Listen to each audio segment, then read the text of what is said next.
తాగండి. అద్భుతమైన తామ్ర రాగి ఫలకం, రాగి ప్లేటు మట్టి కుండలో నీళ్ళల్లో పెడితే రాత్రి మీకు స్ట్రక్చర్డ్ వాటర్ తయారవుతుంది. ఎలా తయారవుతుంది? నీళ్లు పారితే స్ట్రక్చర్డ్ అయితే రాగి ఫలకం మీద ఫ్రీ ఎలక్ట్రాన్స్, రుణాత్మక కణాలు బుర్రని తిరుగుతూ ఉంటాయి. ఓన్లీ రాగి ప్లేట్ మీద ఈ పద్ధతి ఉంది. నేను ప్రయాణం చేస్తున్నప్పుడు రాగి చెంబులో, బయట దొరికేది ప్లాస్టిక్ నీళ్ళే నాకు తెలుసు, ఆ ప్లాస్టిక్ నీళ్ళని దీంట్లో వేస్తే 5-6 గంటల్లో రాగి ఉపరితలం మీద ఉన్న రుణాత్మక కణాలు బుర్రని తిరగటం వల్ల నీళ్ళల్లో ఉన్న కల్మషాలన్నీ రాగి ఫలకం మీదకి వచ్చేస్తాయి. దాన్ని రాత్రికి పొద్దున లేస్తే మీరు చింతపండు నీళ్ళతోనో నిమ్మకాయ నీళ్ళతోనో శుభ్రం చేసుకుంటే మళ్ళా రాగి ఫలకం తయారవుతుంది. మళ్ళా 5 లీటర్ల 10 లీటర్ నీళ్ళని ఈ బాటలు మీరు మట్టి కుండలో వేస్తే మొత్తం నీళ్ళన్నీ శుద్ధమవుతాయి. ఎప్పుడైతే మీరు ఈ రకంగా స్ట్రక్చర్డ్ వాటర్ను తాగటం మొదలు పెడతారో, ఎప్పుడైతే మీరు ఈ రకమైన స్ట్రక్చర్డ్ వాటర్తో వంట చేసుకొని భోజనం చేస్తారో, మీ ఆరోగ్యం సగానికి సగం మీ దేహంలో 6 నెలల్లో భాసమవుతుంది.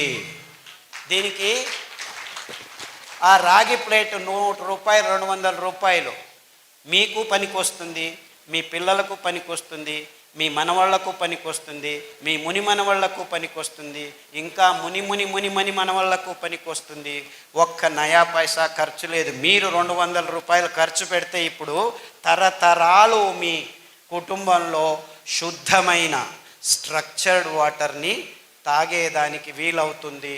ఇలా శుద్ధమైన స్ట్రక్చర్డ్ వాటర్తో మీరు భోజనం చేస్తే మీకు ఏ గ్యాస్ ప్రాబ్లం ఉండదు, ఏ ఇబ్బందులు కలగవు.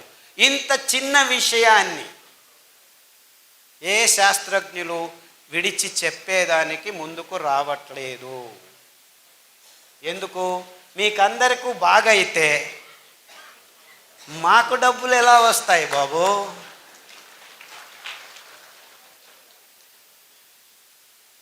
ఇది నీళ్ల కథ, అది పాల కథ, ఇంకా నూనె కథ, సిరిధాన్యాల కథ చివరిలో చెప్తాను.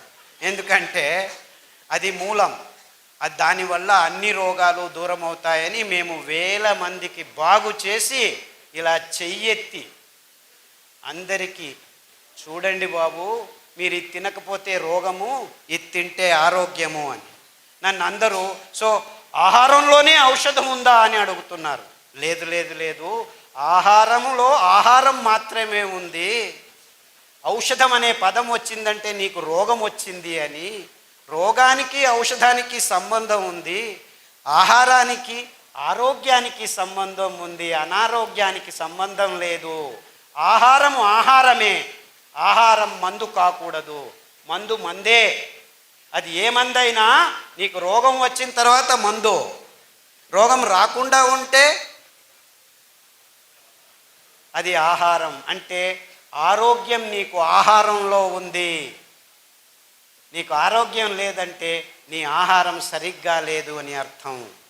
ఆహారం సరిగ్గా ఉంది అంటే నీకు ఏ మందు అవసరం లేదు అని అర్థం. అంటే అందరూ కన్ఫ్యూజ్ అయిపోయి ఆహారమే ఔషధం అంటున్నారు. తప్పది. ఆహారం ఆహారమే. ఆహారం ఆరోగ్యానికి సంబంధించింది, మందు అనారోగ్యానికి సంబంధించింది. ఆహారం సరిగ్గా ఉంటే ఏ మందు అవసరం లేదు. ఆహారం సరిగ్గా లేకుంటే ఏ మందు పనిచేయదు. సాక్ష్యం అందరం. అంటే మనం తింటున్న ఆహారంలో ఇంత నిస్తేజమైన నిర్వీర్యమైన అంశాలు ఉన్నాయని ఏ డాక్టరు ఎందుకు చెప్పట్లేదు? ఏ విజ్ఞాని ఏం మాట్లాడటం లేదు?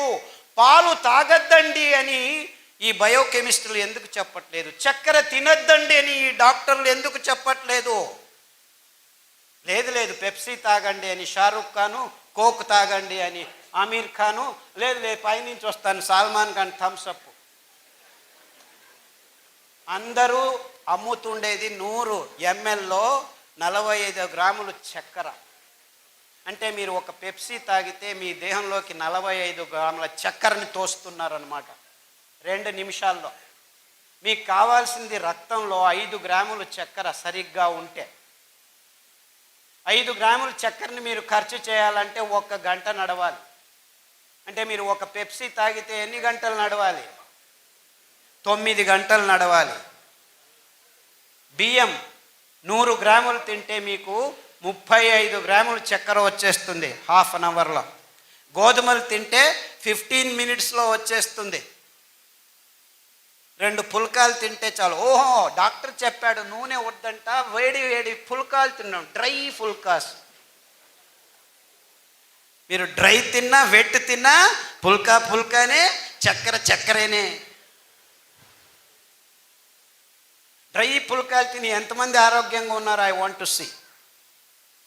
ఎంతమందికి డయాబెటీస్ బాగైంది? I want to see.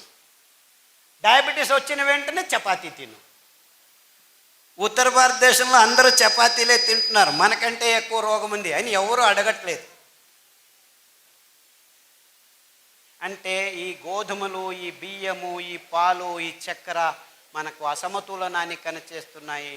Glucose ఎక్కువ రక్తంలోకి పంపు చేస్తున్నాయి.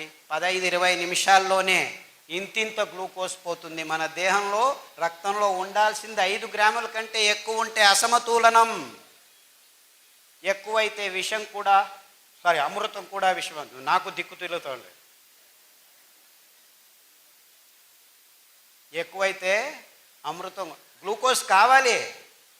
5 గ్రాముల కంటే తక్కువైతే ప్రజ్ఞ తప్పి పడిపోతాము. అదే జరుగుతుంది చిన్న చిన్న పిల్లల్లో. ఇప్పుడు ఇన్సులిన్ 10 యూనిట్లు పొద్దున, 10 యూనిట్లు సాయంకాలం చేస్తున్నారు.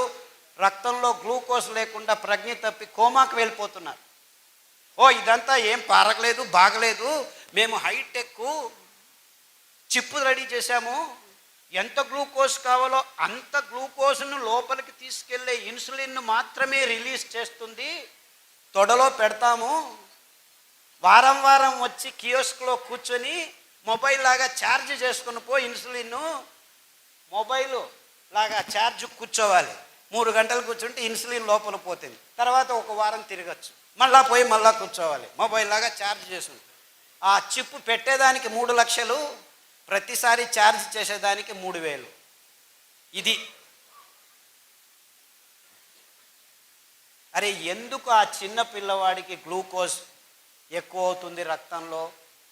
ఈ బిస్కెట్లు, ఈ చాక్లెట్లు, ఈ కేకులు, ఈ కొవ్వు పదార్థాలు, ఆ డాల్డా, ఈ మాంసము తయారైన తర్వాత, తిన్న తర్వాత మిగిలిన మాంసాన్ని పారేస్తే డబ్బులు ఖర్చు అవుతాయని దాన్ని బాగా పెద్ద ఇలాంటి పెద్ద హాల్ అంతా వ్యాట్స్లో, స్టీల్ పాత్రలో వేసి కుదిస్తే పైకి తేలుతుంది కొవ్వు. ఆ కొవ్వే డాల్డా. తెచ్చి ప్రతి ఒక్క చిన్న చిన్న ఊర్లలో బేకరీలకు ఇస్తున్నారు. బిస్కెట్లు, కేకులు. సార్, మేము బ్రాహ్మణులము, మాంసం తినము, అయినా క్యాన్సర్ వచ్చింది. ఎందుకు వచ్చింది?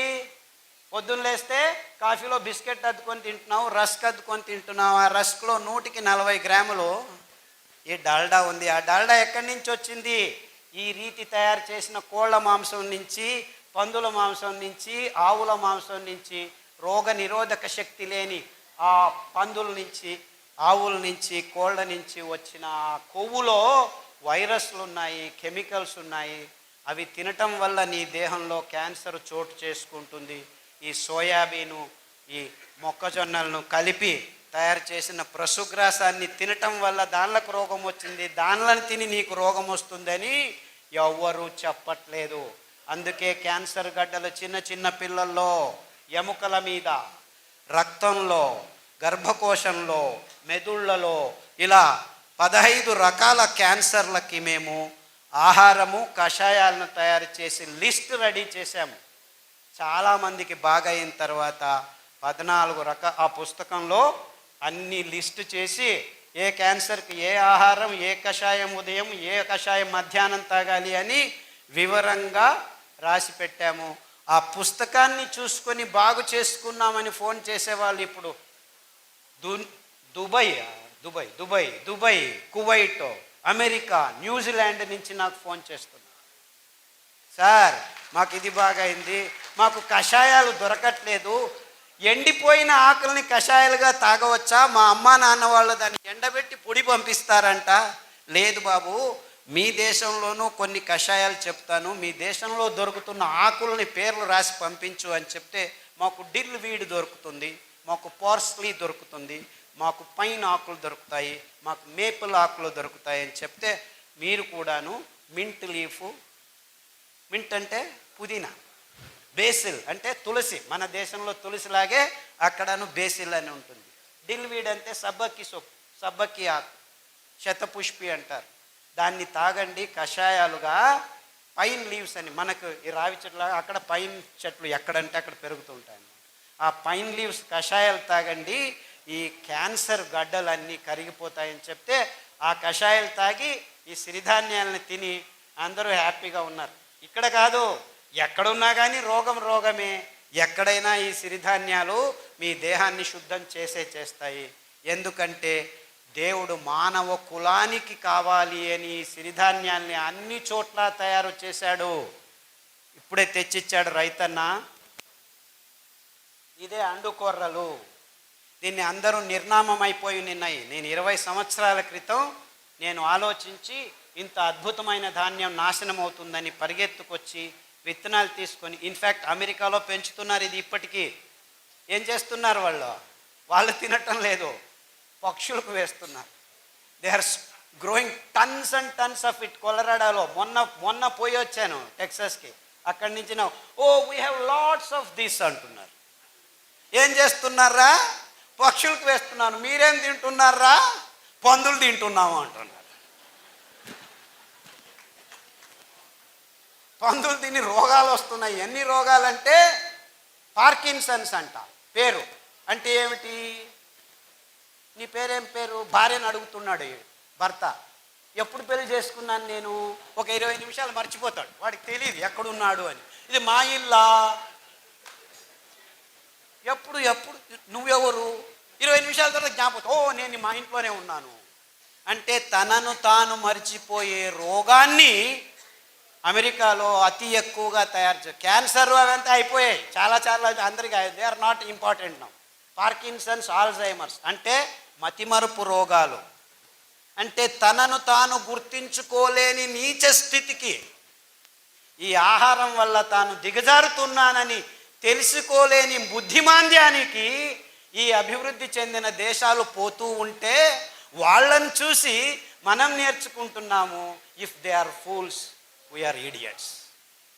చప్పట్లు చెప్పండి అయ్యా.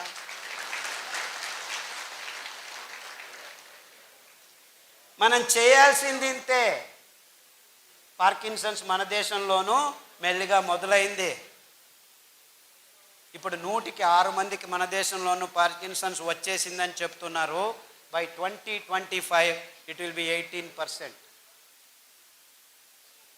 ఇలా భయంకరమైన గణాంకాలు దొరుకుతున్నా కానీ నిమ్మకు నీరెత్తినట్టు కూర్చున్నాం మనం. ఇంకా చక్కెర కావాలి, ఇంకా మాంసం కావాలి, ఇంకా గుడ్లు తినాలి, ఇంకా నూడిల్స్ తినాలి. అమ్మ అవసరం లేదు, నాన్న అవసరం లేదు, 2 నిమిషాలు నూడిల్స్ అని చెప్తే అందరూ వెళ్ళి ఆబగా పిల్లలకి ఏమిటి మేమే తింటామని వాళ్ళకు పెట్టకుండా మనమే తింటున్నాం. ఎందుకు? వంట చేసే తప్పుతుంది అంటే, ఇంట్లో వంట చేయటం మీరు చేయకండి, అన్నీ మేమే చేసి ఇస్తాం, మీ వంటగదులు ఎందుకు, వంటగదులు అవసరం లేదు అని. ఇప్పుడు బెంగళూరులో ముందు 2 బెడ్రూమ్ కిచెన్ అని ఉండేది, ఇప్పుడు కిచెన్ తీసేస్తున్నారు. అటాచ్డ్ బాత్రూమ్స్ ఎన్ని ఉన్నాయి అని అడుగుతున్నారు. అంటే ఒకరికి ఉచ్చులు వస్తుంది, ఇంకోటి పోతుంది, అయ్యో ఇంకొకటి. This is the condition. Sadly వంటగది బాగా ఉండాలి. మన వంటలు మనం చేసుకొని మన చేతులతో మన పిల్లలకు అందిస్తే మన పిల్లల ఆరోగ్యం ఉంటుందని ఈ కంపెనీలు, ఈ అర్బన్ లైఫ్ మనల్ని నాశనం చేస్తున్నాయని మీకందరికీ హెచ్చరిక చేసేదానికి వచ్చాను. చిన్న ఊర్లలో కూడాను ఇప్పుడు వంటలు చేయడం ఆపి హోటళ్ళకు వెళ్ళి హోటళ్ళలో అది ఏమిస్తున్నారో దిక్కు తెలియట్లేదు, దాన్ని తింటున్నారు. మసాలాలు వేస్తే అది ఏమిస్తున్నారో దిక్కు తెలియదు మీకు, దాన్ని తింటున్నారు. రోగాలు వస్తున్నాయి. నో ప్రాబ్లం, ర్యాంటాక్ వేసుకో, జంటాక్ వేసుకో, ఈ ట్యాక్ వేసుకో, ఆ ట్యాక్ వేసుకో, మళ్ళా వెళ్ళి అలాగే తిను. అరే ఎందుకురా ఇలా అవుతుంది అని ఆలోచించట్లేదు. మజ్జిగ తాగండి, బయటికి వెళ్తే మజ్జిగకు మెంతి పొడి వేసుకొని తాగండి. లోపల విషం పోయినా కానీ మీకు రోగ నిరోధక శక్తి ఉంటుంది. ఇలాంటి చిన్న చిన్న విషయాల్లో మీ ఆరోగ్యం ఉంది అంటే ఆరోగ్యం మీ నోటికి వెళుతున్న ప్రతి ముద్దలో ప్రతి చుక్కలో ఉంది. కానీ ఈ డాక్టర్ల చుట్టూ తిరుగుతుంటే మీకు ట్యాబ్లెట్లు దొరుకుతాయి, ఆసుపత్రులు పెద్దవవుతాయి, రోగాలు బాగు కావు, ఆసుపత్రులలో ఆరోగ్యం లేనే లేదు.